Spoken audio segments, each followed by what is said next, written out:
मेरे YouTube page astro knowledge पर आपका स्वागत है। नमस्कार, मैं हूं नरेश कुमार। सबसे पहले उन दर्शकों का धन्यवाद जिन्होंने पेज को सब्सक्राइब किया है, पेज के वीडियोस को शेयर कर रहे हैं, लाइक कर रहे हैं और कमेंट बॉक्स में हमें अपनी राय भी लगातार भेज रहे हैं। दोस्तों, आज का वीडियो गुरु पर है, देवगुरु बृहस्पति पर है। बृहस्पति राशि बदलने जा रहे हैं 15 मई को। ये 14 मई रात्रि को राशि बदलेंगे। इस बार जो गुरु की चाल है वो सामान्य चाल नहीं है। गुरु सामान्य तौर पर डेली जो मूवमेंट करते हैं किसी भी राशि में, वो 5 आर्क मिनट पर डे की स्पीड होती है उसकी। लेकिन इस बार जो गुरु की जो स्पीड है वो लगभग 11 आर्क मिनट पर डे की स्पीड से जो है वो गोचर करेंगे, यानी कि ट्रांजिट करेंगे। नॉर्मल स्पीड में गुरु क्या करते हैं, 1 साल में राशि बदलते हैं। लेकिन जब गुरु की स्पीड सामान्य से ज्यादा हो जाती है तो गुरु का राशि परिवर्तन जल्दी भी हो जाता है। ऐसा पहले 99 में हुआ था, उसके पहले 98 में हुआ था। उस समय गुरु ने एक बार राशि बदली थी 128 दिन में, दूसरी बार राशि बदली थी 134 दिन में। इस बार राशि बदल रहे हैं 158 दिन में। यानी कि ये जो राशि परिवर्तन हो रहा है ये सिर्फ 6 महीने के आसपास, लगभग 158 दिन मीन्स 5.25 महीने के आसपास मान के चलिए। तो गुरु 15 मई को गोचर करेंगे, 18 अक्टूबर को निकल जाएंगे, कर्क राशि में चले जाएंगे। 18 अक्टूबर को कर्क राशि में जाकर दोबारा वापस आएंगे, क्योंकि ये वक्री हो जाएंगे। वक्री होकर फिर दोबारा वापस आएंगे मिथुन में और फिर मई तक यहीं रहेंगे और मई 14-15 के आसपास ही दोबारा राशि बदलेंगे। ये 1 साल का पीरियड है। लेकिन पीरियड ऐसा है कि एक बार अतिचारी हो जाएंगे। अतिचारी शब्द मैं यूज कर रहा हूं, ये एक्चुअली शीघ्र गति है। शीघ्र गति हो जाएंगे, शीघ्र गति होकर आगे जाएंगे, आगे जाकर फिर दोबारा रेट्रोग्रेड होंगे, रेट्रोग्रेड होकर पीछे आएंगे, फिर मिथुन में आ जाएंगे। तो मिथुन में यहां पर रहेंगे अगले साल मई तक। तो गुरु चूंकि ब्लेसिंग्स के कारक हैं, इसका आपके ऊपर क्या असर पड़ेगा ये वीडियो में चर्चा करेंगे।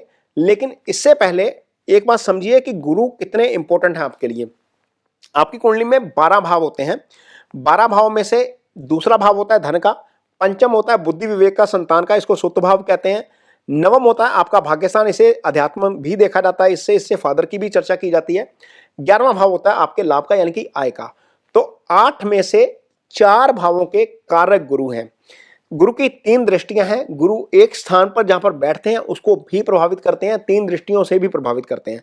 तो आप इमेजिन करिए 4 भावों के कारक एक जहां पर बैठेंगे 3 दृष्टियां देंगे, यानी कि कुंडली के 12 में से 8 भावों के ऊपर गुरु का जो है वो इंपैक्ट रहता है। तो ऐसे गुरु जब राशि बदलेंगे तो आपके लिए क्या लेकर आएंगे, इस पर चर्चा करते हैं। तो सबसे पहले मेष राशि।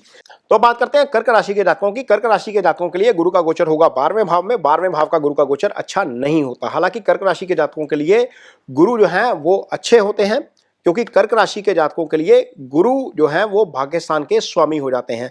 भाग्यस्थान में गुरु की जो है वो मीन राशि आ जाती है। लेकिन भाग्यस्थान के स्वामी का ही ऐसे भाव में जाना जो अच्छा भाव नहीं है, 12वां भाव है, यहां पर यह हानि करवा सकता है। लेकिन चूंकि गुरु यहां पर 12वें में बैठेंगे, छठे को देखेंगे, 4th को देखेंगे और अष्टम को देखेंगे। अष्टम के ऊपर जाएगी 9th दृष्टि, छठे के ऊपर जाएगी उनकी सीधी सप्तम दृष्टि और 4th हाउस के ऊपर जाएगी 5वीं दृष्टि। 4th हाउस जो होता है वो मदर का भाव होता है। मदर की हेल्थ से यदि कोई समस्या है कर्क राशि के जातकों को तो वहां पर चीजें सेटल हो सकती हैं। प्रॉपर्टी को बनाने का प्लान है तो वहां पर चीजें सेटल हो सकती हैं। कर्ज वाली कोई स्थिति है तो वहां पर चीजें सेटल हो सकती हैं। कोई लिटिगेशन चल रहा है वहां पर चीजें सेटल हो सकती हैं। रिसर्च का काम हो सकता है। लेकिन 12वें में गुरु का जाना अच्छा नहीं है। 12वां खर्चे का भाव है, 12वां मोक्ष का भाव है, 12वां हॉस्पिटल का भाव है। तो आपको थोड़ा सा जरूर ध्यान रखना पड़ेगा। कुछ जगह पर हो सकता है कि भाग्य आपका उस तरीके से साथ ना दे जिस तरीके से आप एक्सपेक्ट करते हैं भाग्य से, क्योंकि भाग्यस्थान का स्वामी चला जाएगा 12वें भाव में। गुरु आप लोगों के लिए जो कर्क राशि के जातक हैं उसके लिए छठे का भी स्वामी होता है। तो हो सकता है कि कुछ छठे के परिणाम भी 12वें में जाकर डिस्टर्ब करे। हालांकि छठे को प्रोटेक्ट करेंगे गुरु, लेकिन इसके बावजूद प्रॉब्लम आ सकती है। इसलिए लिटिगेशन में जाने से बचिएगा। किसी की गारंटी वारंटी मत लीजिएगा, ना ही लीगल गारंटी लीजिए, ना फाइनेंशियल गारंटी लीजिए।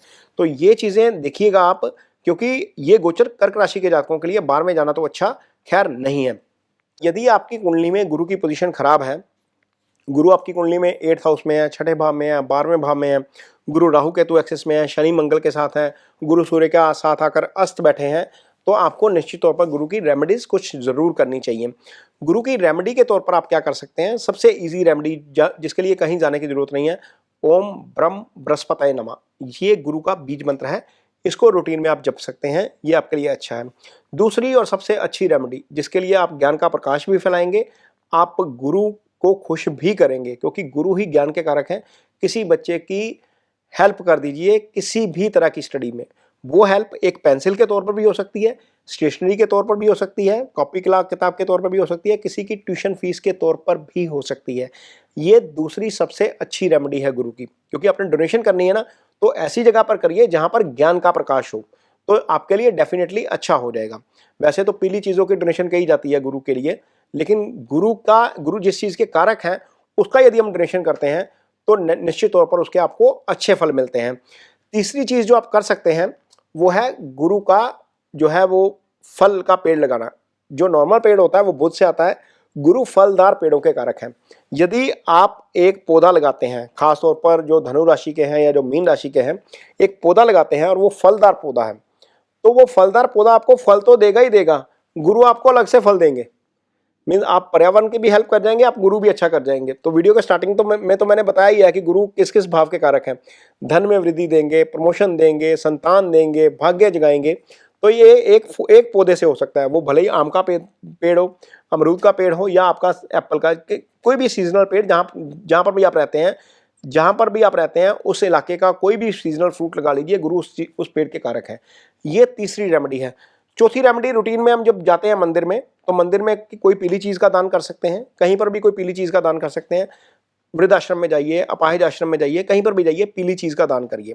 पीली दाल भी हो सकती है चने की, पीला प्रसाद भी हो सकता है। और यदि गुरु आपको लगता है कि थोड़ा सा ज़्यादा डिस्टर्ब कर रहे हैं, तो अटायर थोड़ा सा अपना येलो शेड में कर दीजिए। ये गुरु की हल्की हल्की रेमेडीज़ हैं जो बहुत ईजी हो जाएंगी। पुखराज उखराज तो खैर बहुत महंगा आता है, जिसको जो अफोर्ड करता है वो पुखराज भी पहन ले, लेकिन उसको पहनने से पहले ये ध्यान रखिएगा कि गुरु आपका 6, 8, 12th हाउस में ना हो। यदि आपकी कुंडली में गुरु 6, 8वें, 12वें में बैठा है तो पुखराज गलती से भी मत पहनिए, ये आपको नुकसानदायक हो सकता है। यदि गुरु केंद्र में है, त्रिकोण में है, 11वें भाव में है, तो उस पुखराज पहन सकते हैं, अदरवाइज इसको अवॉइड किया जाना चाहिए। तो ये कुछ गुरु की रेमेडीज़ हैं जिनकी कुंडली में गुरु खराब है, वो आप कर सकते हैं। ये वीडियो आपको कैसा लगा इस पर कमेंट बॉक्स में अपनी राय जरूर दीजिए। यदि ये वीडियो अच्छा लगे तो इसे शेयर जरूर करिए, पेज को सब्सक्राइब जरूर करिए। इसके साथ ही मुझे दीजिए इजाजत। नमस्कार।